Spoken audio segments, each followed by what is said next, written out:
Welcome to Culture by Neurodesign. I'm Dr. Lisa College. Now, in this episode, you're going to see some excerpts from a discussion that I had with Jaime Gennaro. Jaime is a fantastic leadership coach, and I know what I'm talking about because she coached me as a starting out entrepreneur, helping me to understand the difference between corporate and entrepreneurial mindsets and approaches. When I found her website, it was very clear to me that I didn't need to talk to any of the other owners of the 30 other websites I'd been checking out because I felt an instant connection with her. We're not in a coaching relationship anymore, but we found that our styles and expertise were so complementary to each other that we have decided to work in partnership with each other. Now, this is the first of 2 episodes I'll share to dive into a recent candid conversation that we happened to record. And today I'm going to focus on a challenge that many of us face. Why do some leaders resist growth and change, even when it's clearly beneficial for their teams and organizations? We do our best together to unpack leadership mindsets, ego dynamics, and the role of gender in leadership engagement. Let's get started. The conundrum I'm up against is that I want to work with leaders. You and I want to work with leaders. Yep. I end up working with employees who are struggling with their leadership team. Right. And so they come to me like for executive coaching and they're like, here are the roadblocks I'm up against. And then recently I went to one of my clients and I was like, well, now I'm coaching you. Now I'm coaching one of your colleagues. How do we get in front of your leadership team? Because it seems like they need some coaching too, and they need some leadership development, and they need some of the work that you do, Lisa. And my client was like, oh, they'll never go for that. They are 0% interested in strengthening their leadership skills. They're really just focused on profits and getting to the profit in the quickest way possible. And they're not worried about team development.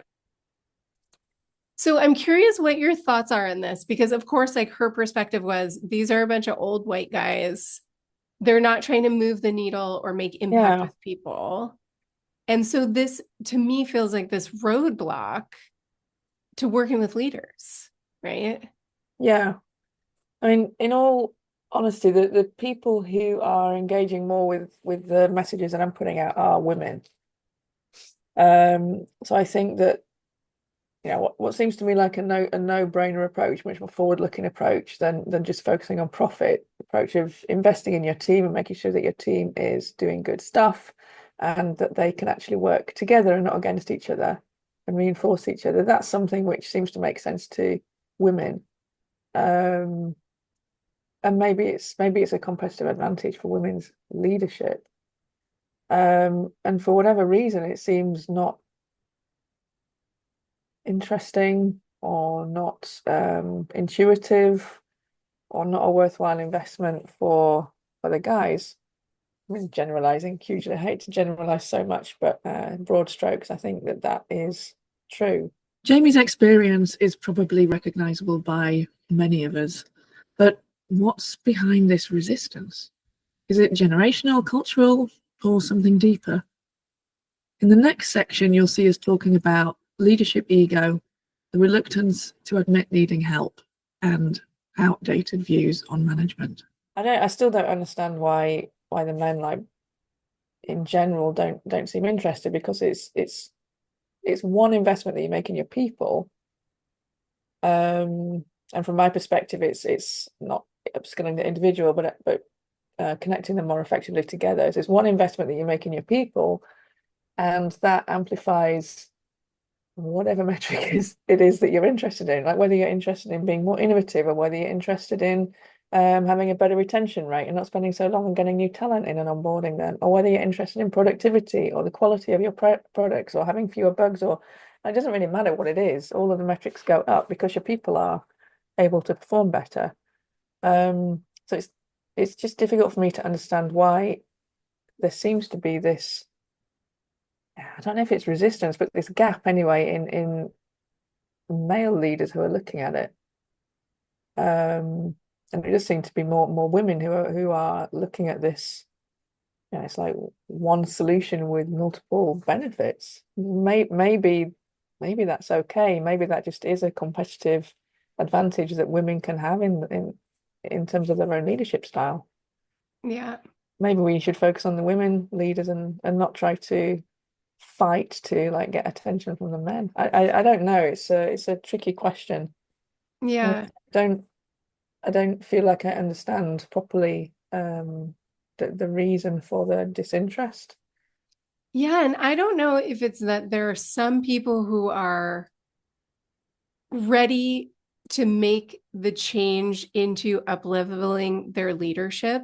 And I don't know, like I'm really trying to understand and put language to it because I think there's kind of like two things. There's the business Mhm. needs, right? Which we know leadership development and like some of the work that you do and looking at teams and how those Yeah. teams kind of can work better together. We know that there's a financial benefit and result from that work. But Yeah. then there's this other side of like, I feel like maybe it's ego and I don't think it's siloed to men, but I think there's this leadership ego where to get to that level in the old way, because I think now if you're developing your leadership skills, hopefully you are developing like, more of this kind of emotional Mhm. intelligence side of leadership because we know it works. But I think there's this ego where certain leaders are like, oh, I don't need help, or I do this better than my team, or I don't want to listen to them Yeah. whine. Like management is about listening to people whine, right? And I think there's kind of this, I think it's still like in old, it's like still this old way of thinking, this like old mindset of what leadership is. It's like this Yeah. hierarchical, I'm going to tell you what to do. This is the plan I've created. You need to just listen and follow directions, which of course, that's not Yeah. going to work for a I team. know. And it's awful. It's awful working in those conditions. I know that too, unfortunately. Um, yeah, it's just horrible when people tell you what to do. It's like what if you know what I have to do, then you don't need me with all my qualifications and experience, right? You can get three me's for the same money and just tell them what to do and they'll just do it mindlessly if you know all the answers. Um, I mean, some people in some roles may need to work like that, especially when they're starting off. But speak from my own perspective, um, in the roles that I've been in later in my career, when I do have all of this experience to to offer, which is different from my manager's experience, and you'd hope that they'd see that as a strength. Um, I just feel very insulted and frustrated and bored right when they're telling me what to do. And, it's fine if my way doesn't work and I don't deliver what you're asking me to deliver. Fine, I put up my hand and I take accountability for that. But just back off, dude, and let me be responsible for delivering what you're asking in the way that I think is best. Maybe my way has some benefits over your way, or maybe you can learn from me, and maybe I can learn from you too, of course. I mean, it goes both ways. But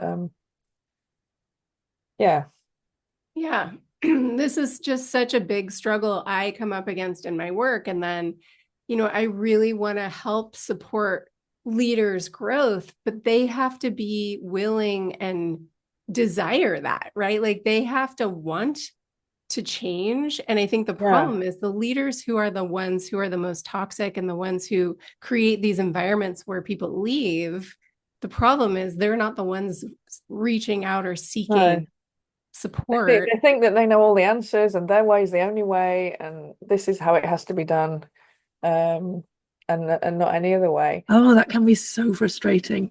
This ego-driven leadership style often creates environments where team members feel stifled, unvalued, and disengaged. But what happens when leaders flip the script and lead with trust instead? A few years ago, I realized that when I talk about this, you always talk about leaders telling you it's how to do things. When they tell you the how, the method, the tasks that you have to do to achieve something, that's when it gets really annoying for me. If they just tell you what you need to do, like this is a goal, like go and do it. Tell me if you need some support. Go and work with some other people if you need some support, whatever it is, and then leave you. they tell you what and they leave you to work out the how, that works really well. So I do find myself talking quite often now about the difference between, what needs to be achieved and how you achieve it. Yeah. Yeah, I think that those leaders who create those awful cultures, they do tend to be quite obsessive about the how. And actually it's ridiculous because that's a behavior that you would expect to see in new managers, right, who have really recently done the job. And it's difficult to detach yourself from thinking about how to do it and lead and leave other people to do it. And it's almost when people get more senior, they kind of revert to that early manager behavior in kind of clinging on to control by telling people how to do things instead of just saying what they want and letting people get on with it. Yeah. Yeah. And I think there's so much insecurity there too. I think that's the other thing that's hard for them to ask for help, is because when their team is let's call it outperforming them, or they're Yeah. having success, unless that leader can take credit for it, it makes them feel bad about themselves rather than look at like celebrating it. Like, look at what we've been able to do, or look at what they've been able to do with just a little bit of my guidance. Like, I'm so proud of all the work that they've Yeah. been able to do, right? Like, you celebrate that. Instead, I'm seeing a lot of leaders, and it's not recent, but I'm seeing it even more now, where Mhm. these leaders are like, I need to take credit for that. How come no one's giving me any credit? And when those leaders come to me for coaching, they're like, how come no one's listening to me? How come no one's recognizing my efforts? And that's the Yeah. mantra that they have as a leader, instead of, Me, how do me, I me. grow my team? Like, how Yeah. do I collaborate with them? How do I make sure that they're growing and finding all these opportunities and developing? That's never the question. It's, how do I get them to listen to me because I have the right answer and they're not listening? Yeah. I think one of the most she was also my manager, but also one of the most inspiring leaders I ever worked with. The very first presentation that she gave to the department that I was in there, she was really explicit about this, and I thought it was just incredible to hear it. So she said, "I don't know the answers to all your problems.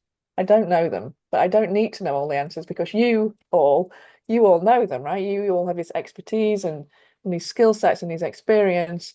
Um, and what she said is, I know enough to understand what you're talking about, but my job is not to know the answer. My job is to help you put all the pieces together and find the answer from all of your expertise. And that's my job. That's what I can do because I have the distance and because I have the experience and because I have, she'd done a lot of reading about different leadership and strategic models and whatever.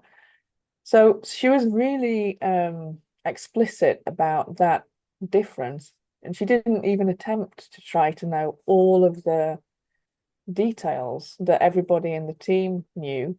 She just said, my job is different. My job is helping you to put it together so that you can all work together, so that you can all be brilliant. And she talked a lot about the collective genius, which is something I've taken over from her. I also talk about the collective genius.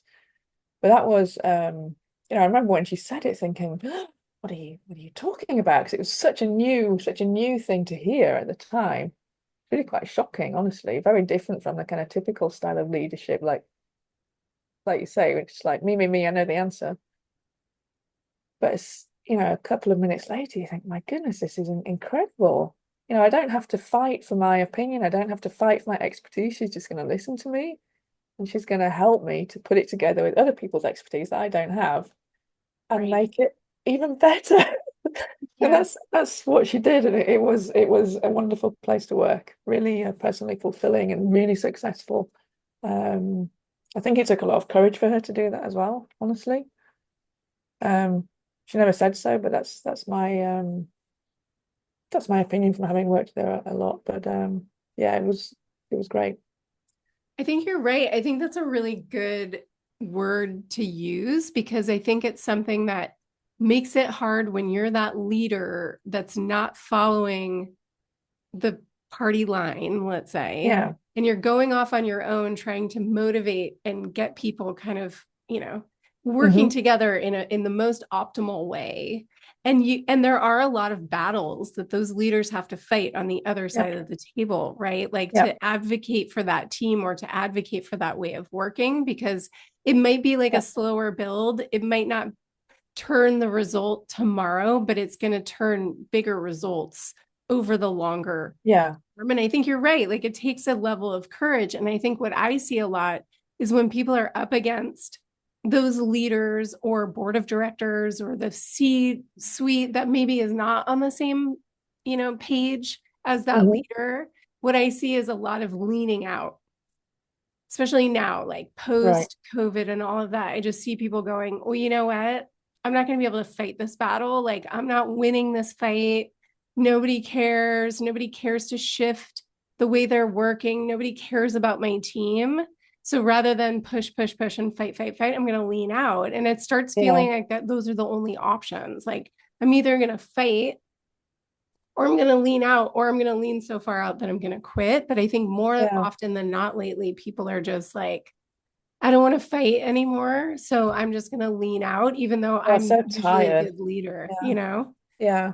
But I think there is a middle way. If it is so difficult to do the fighting, I think that and that's what I'm working on now. There are small steps that people can take that don't need like permission and don't need to be very big, and don't need you to announce it in your leadership meetings. You can just do them into your own team. And leadership isn't just about steering the ship. It's about creating the conditions where everyone can thrive. And it takes a lot of courage to do things in a different way. Now, I'm going to stop this episode here, now that you've heard me and Jamie identifying the problem. I'll share the rest of this discussion in episode 25, when you'll see us exploring practical strategies that courageous leaders can use, even when faced with resistance from the top.